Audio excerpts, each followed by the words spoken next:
Stoic philosophers once wrote, "When you arise in the morning, think of what a privilege it is to be alive, to breathe, to think, to enjoy, to love." That right there is the baseline. Gratitude isn't just a feel-good attitude, it's a weapon against entitlement and anxiety.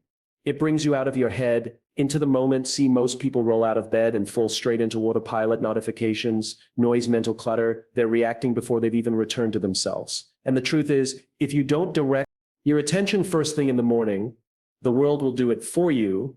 Carl Jung once said, "Until you make the unconscious conscious, it will direct your life and you will call it fate." If you wake up and let your mind run wild, stressing about work, people, problems you're not living, your chill surviving, gratitude interrupts that pattern. It anchors you before the storm begins. And let's be honest, most of us forget how rare and fragile this thing called life really is. We complain, we compare, we coast, but one unexpected event. A diagnosis, an accident, a loss can flip your entire world. When you truly understand that nothing is guaranteed, gratitude becomes less of a morning ritual and more of a mindset for survival. When you wake up, take 3 deep breaths. That's all slow, steady. Present, place your hand on your heart. If you need to reconnect with your body and say it, "I'm grateful to be here, not to perform, not to impress, just be." Socrates once said, "The unexamined life is not worth living." But maybe part of that examination isn't just about asking deep questions. Maybe it's about practicing deep presence. You don't need a fancy journal or some perfect meditation routine. You need one clean thought. This is enough. This moment is enough. And from that seed of enoughness, you grow into a person who doesn't need chaos to feel alive. You start approaching your day with a quieter kind of strength, the kind rooted in stillness, not speed. There's a big difference between starting the day from pressure and starting it from purpose. One feels like drowning, the other feels like clarity, and that shift begins with intention. When you wake up with gratitude, you stop chasing peace all day because you've already started with it. Think of it like tuning your inner frequency when you're tuned into appreciation. The things that usually irritate you, traffic, interruptions, delays, they lose their grip because you're not reacting from lack, you're responding from wholeness. Even Aristotle spoke to this when he said happiness depends upon ourselves, not in a selfish, egotistical way, but in the have you ever noticed how the first few moments after you wake up set the mood for your entire day? Most people reach for their phones, check messages, or start worrying about tasks before they've even taken a breath. But the way you speak to yourself each morning is powerful. It shapes your energy, your mindset, and how you face the world today. I want to share something that might just shift the way you start every single day of your life. Most people don't realize this, but those quiet seconds between sleep and action are where your mind is most open and most vulnerable. What you feed it in that moment either strengthens your core or lets chaos in. And if you're constantly waking up, stressed, overwhelmed, or just plain lost in the noise, you're not alone, but you do have a choice. And that's where Stoicism enters the chat. Not as a dusty philosophy, but as a daily tool. The Stoics believe that how you begin your day is how you train your soul. That if you don't anchor your mind, the world will do it for you. And trust me, the world has its own agenda. So if you're tired of starting your mornings already behind, you're ready to stop letting yesterday's problems or tomorrow's anxiety own today, I've got 5 simple phrases, daily truths you can speak to yourself that will change everything. They don't take more than a minute. But the shift they cause, it's deep, it's personal, it's power. If what we're building here resonates with you, if it helps you pause, reflect, and move through life with a little more clarity, consider being part of it. A subscription is more than support. It's a signal to yourself and to others that you value growth, that lasts. You know what's wild? We're always chasing something: success, clarity, love, money, or answers, but we rarely pause long enough to appreciate the one thing we already have right now. And not just a now you scroll past on a motivational quote. I'm talking about the quiet, overlooked miracle of simply waking up, breathing, opening your eyes to a brand new unwritten day. You didn't earn that. You weren't promised it, but you got it. That's power, grace, and that's where your strength actually begins. Not in what you achieve, but in how deeply you recognize the gift of being alive before text, to-do lists, or even coffee pours, and say this to yourself: I'm grateful to be here, not because life is polished or perfect, but because it's present. You're still in the game. You still have time to evolve, to make amends, to take risks, to speak truth, to live honestly. Marcus Aurelius, one of the most respected sages, that you don't need to wait for circumstances to be ideal to feel fulfilled. Gratitude puts you back. Control it. Tells your brain, I don't need to have it all figured out to be okay. I don't need external proof to feel internally aligned. And that right there, that's emotional resilience. That's maturity. That's you becoming someone the world can't easily shake. Let's take it even deeper. Psychology has shown that gratitude practices rewire the brain for more long-term. Well-being studies from institutions like Harvard and Berkeley confirm that people who practice daily gratitude consistently report higher levels of optimism, better sleep, and even stronger immune systems, not because life is easier for them, but because their focus is different. Where others see problems, they see chances. Where others rush, they pause, and it all begins with this internal reset button. You press every single morning. Plato said, a grateful mind is a great mind, which eventually attracts to itself great things. That's not some mystical promise. It's basic cause and effect. When you're centered, your decisions are better. When you're appreciative, you attract people who operate from that same energy. When you're grounded, you're less likely to be manipulated. Distracted or derailed, you don't just show up differently, you attract differently. So before your day gets hijacked by obligations and overwhelm on those first few seconds, not with pressure, not with a plan, but with presence. I'm grateful to be here. Say it, feel it, let it soften your breath and widen your perspective. That phrase may seem small, but it holds the power to recalibrate your entire system. Because gratitude isn't passive, it's powerful. It's how you take control before the world gets a chance to. It's how you stop existing and start living. And the more you practice it, the more you realize this moment right now is the foundation for everything else. Not your goals, not your schedule, not even your coffee, just this breath, this awareness, this life. Say it with me now. Just once every morning, before the noise, before the rush. I'm grateful to be here. That's your real reset. And that's where your transformation begins. You ever notice how some people wake up already tired? Not because they didn't sleep, but because they never really let go of yesterday. Their body rested, but their mind's still spinning, replaying everything. Gee, didn't go right. That one thing they wish they said differently. That moment they wish didn't happen. It just loops in their head like a song stuck on repeat. And whether they know it or not, they're dragging all of that into a brand new day. It's like trying to run a race while carrying yesterday's suitcase. Eventually, you're going to trip. Let's be real, we carry way too much weight from the day before, the yoga conversation, the missed deadline, the dumb mistake. And sometimes it's not even just our own stuff. We carry other people's moods, judgments, expectations too. We let that shadow of what was follow us straight into what could be. But here's something most people forget. You're not meant to relive yesterday. You're meant to learn from it, then leave it where it belongs. That's the real test. Not perfection, but release. So start here. Remind yourself every morning, yesterday doesn't own me. Say it like you mean it. Say it like your peace depends on it, because it does that. One sentence might not erase the past, but it separates you from it. It draws a boundary between what happened and what you're choosing now. And that boundary, that's freedom, that's your reset. Carl Jung once said, I am not what happened to me, I am what I choose to become. That line is gold, because what happened yesterday might explain your pain, but it doesn't get to define your path. You get to decide what story you're telling yourself today. You get to decide whether you carry shame or strength, and that's the part too many people give away. They replay the worst parts of their life, like it's homework that was never finished. But at some point, you've got to close the book and write the next chapter. The Stoics had a powerful view on this. They believed that what matters most isn't the event itself, but how you respond to it. Epictetus said, it's not what happens to you, but how you react to it. That matters. Yesterday might have been a mess. You may have said the wrong thing, lost your cool, missed the opportunity. Okay, but now what are you going to live there forever? Or are you going to take what you learned and move forward, stronger, sharper, clearer? Think about it like this. Every day is like a fresh journal page. But if you keep scribbling yesterday's story on today's page, you never get to write anything new. That's why letting go isn't weakness. It's wisdom, it's emotional discipline. It's the decision to say, I won't waste today fighting battles I've already lost, or trying to fix things that no longer exist. That's strength. Most people overlook the strength to stop picking the same wound. Socrates believed that an examined life was essential. But that doesn't mean you keep poking at the past until it bleeds again. Examining doesn't mean reliving it. Means observing, understanding, and then releasing. Take less and leave the weight. And if that sounds too simple, ask yourself, what is holding on to yesterday really done for you? Has it healed you, helped you, or has it just made your present heavier than it needs to be? Now here's something practical. Picture the thoughts you're holding: regret, guilt, embarrassment, as stones in a backpack.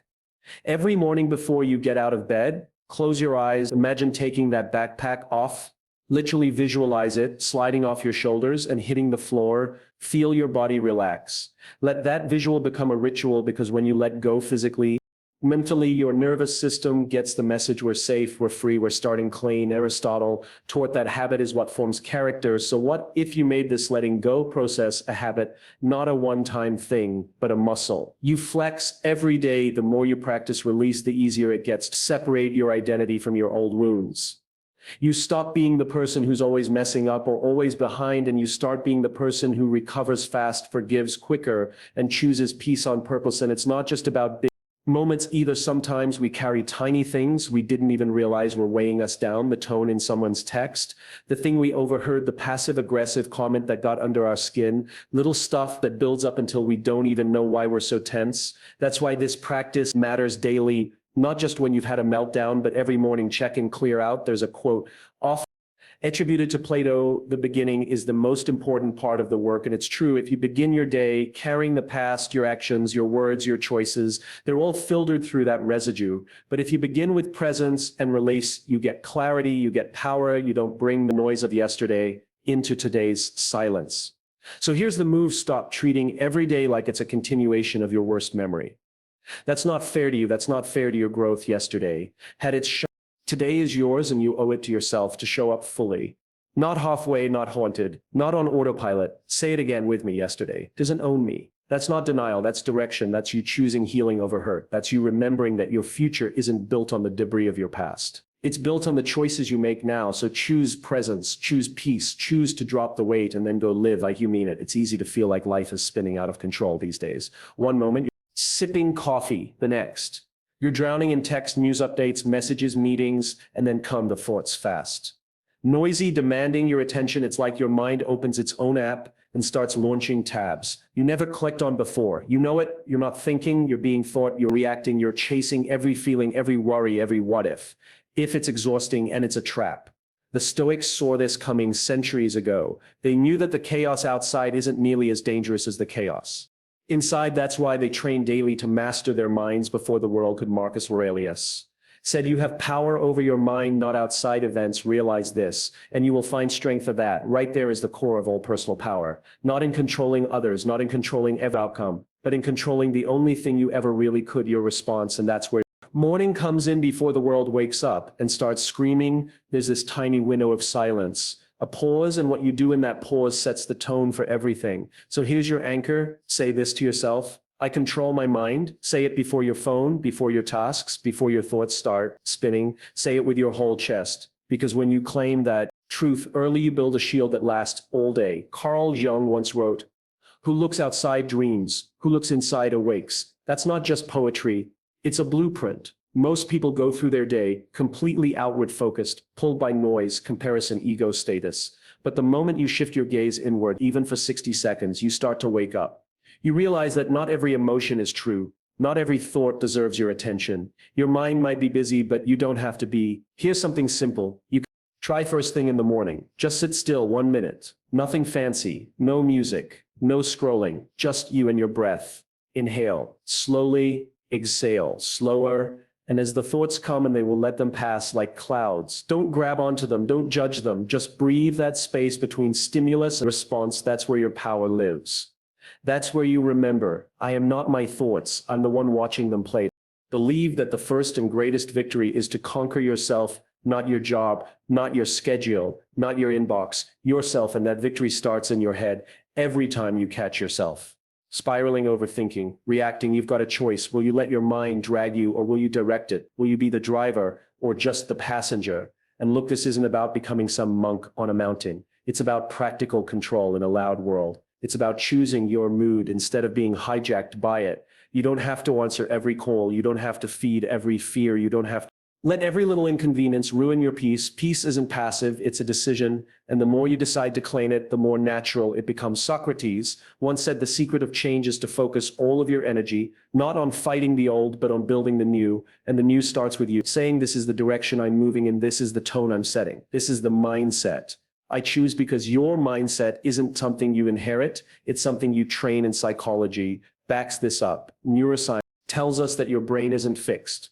It's plastic. It rewires itself based on what you focus on. If you spend all morning reacting, doom scrolling, comparing, complaining, your brain gets better at stress. But if you spend your mornings anchoring, breathing, choosing, observing, your brain gets better at calm. You literally train yourself for peace. Even Aristotle pointed out that we are what we repeatedly do. Excellence, then, is not an act but a habit. Think about that. You don't become mentally strong overnight. You become it by choosing the same intention. Every morning I control my mind. That's your rape, that's your discipline. And like lifting a weight, it gets easier with time. So the next time your mind starts pulling you toward doubt, toward anger, toward distraction, pause, breathe, and remember, just because the thought showed up doesn't mean you have to follow it. Just because something's loud doesn't mean it's true. Your inner voice, when trained, is stronger than all the outer noise combined. But you have to choose it. And yeah, you're going to mess up. You'll have days where your mind runs the show and you forget all of this. That's okay. Don't judge it. Just return. The Stoics weren't about being perfect. They were about being aware the real growth isn't in never slipping. It's in noticing sooner when you do and returning faster to who you really are. So tomorrow morning, before the emails, before the headlines, before the world reaches for attention, sit with yourself, close your eyes, inhale, calm, exhale, chaos, and speak it out loud or in your heart. I control my mind. Let that be your compass. Let that be your center. Because the world might be loud, but you're louder when you choose to be, and that's how you take your power back every single day. There's something magnetic about people who walk into a room and bring calm with them. They don't have to speak loudly or dominate the space. Their presence just feels grounded. You feel safe around them, like their energy isn't looking to prove anything. And you wonder, how do they do that? The answer isn't fame, money, or some fancy self-help routine. It's something much simpler and much more powerful. It's kindness, real kindness. The kind that isn't performative, the kind that's rooted in inner strength, not weakness. You ever meet someone whose energy just feels peaceful? That's not random, that's intentional. It starts with this daily decision. Kindness is my superpower, not in a soft, airy Instagram quote way, but in a grounded, practical, stoic way. Because being kind doesn't mean being passive. It doesn't mean you let people walk all over you or avoid difficult truths. In fact, it's the opposite. True kindness takes self-control. It requires discipline. Marcus Aurelius once said kindness is invincible if it's sincere, not fawning, but pretending. What can even the most malicious person do if you keep treating them with kindness and remain firm? That's the balance. Gentle but not fragile. Soft-spoken but not silent in the modern world. We often mistake harshness for strength, as if being cold or detached somehow proves you're in control. But here's what Stoicism teaches us.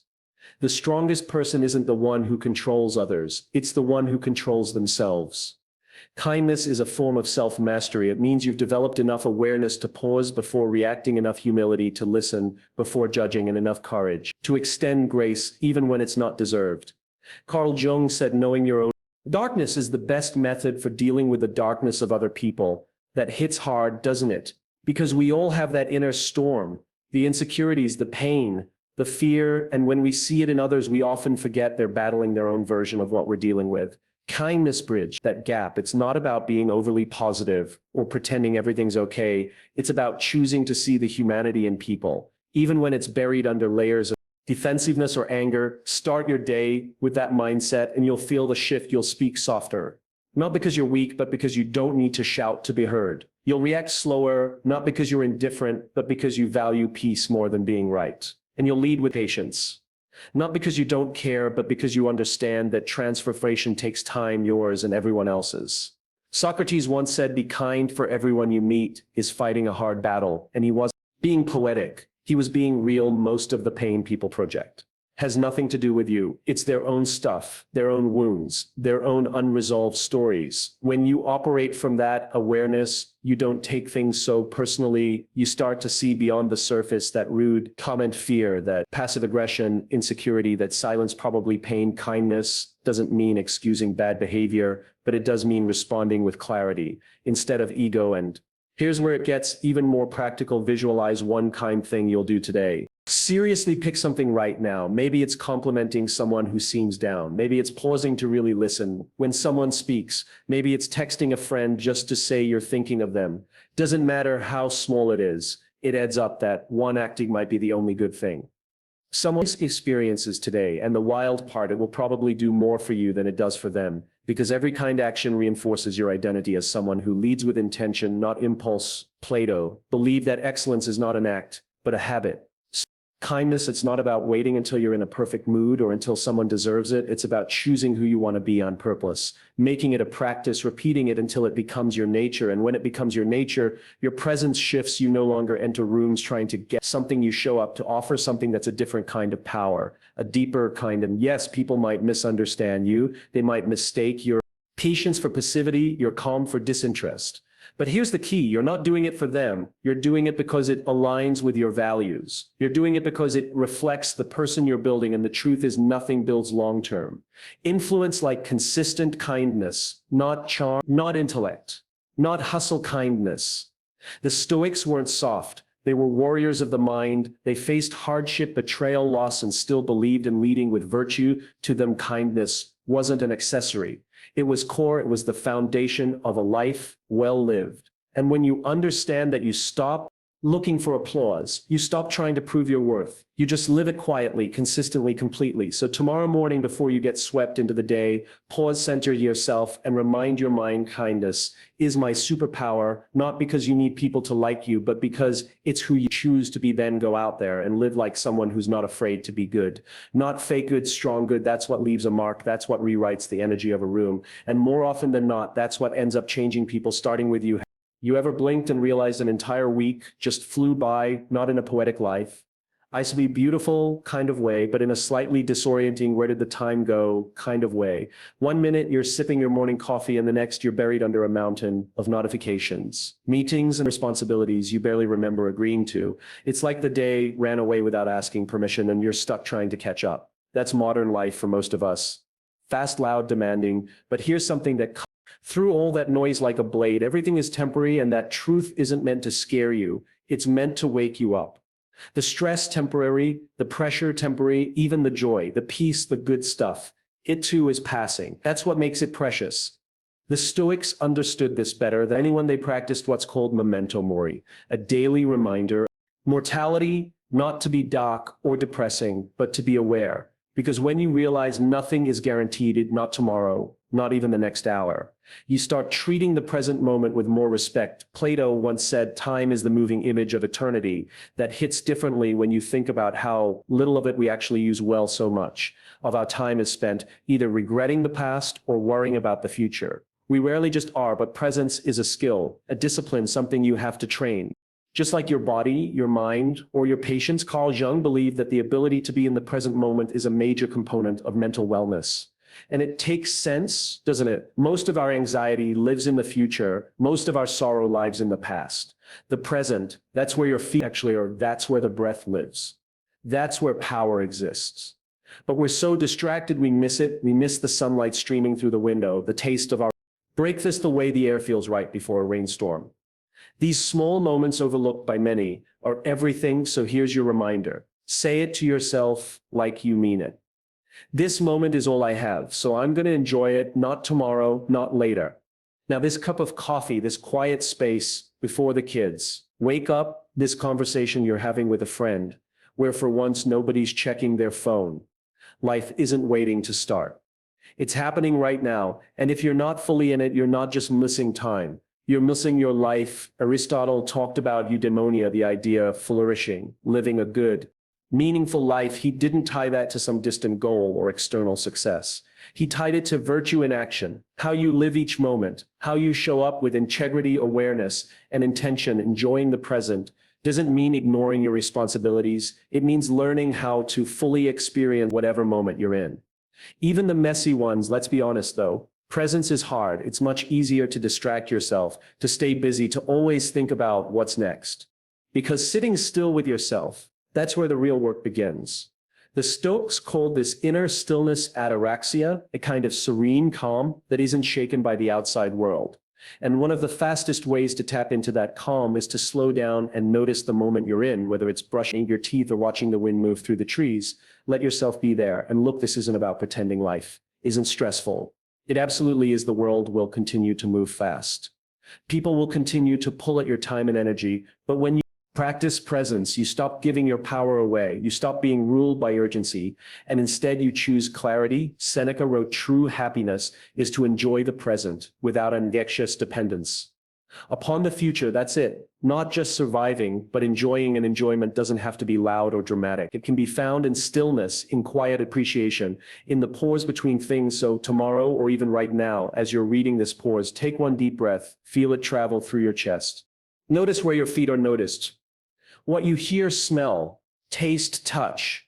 Be where you are not, where you think you need to be. Presence is power, because it brings you back to yourself, not the version of you that's performing, not the version that's planning or regretting, just you here. Socrates, the master of questioning everything, once asked, how can you wonder your travels? Do you know good when you carry yourself around with you? The truth is, it doesn't matter where you are or what you're doing. If you can't be present, nothing will satisfy you. Not success, not status, not escape. That's presence isn't elenchal. It's essential. You want more fulfillment, more connection, more peace. It doesn't come from doing more. It comes from noticing more. It comes from paying attention. It comes from choosing to enjoy the little things while they're happening, instead of missing them and wishing you paid attention. This moment, this one is already slipping away. Not in a dramatic way, just quietly, like it always does. So hold it a little longer, appreciate it a little deeper, and remind yourself, often everything is temporary, so I will enjoy this moment.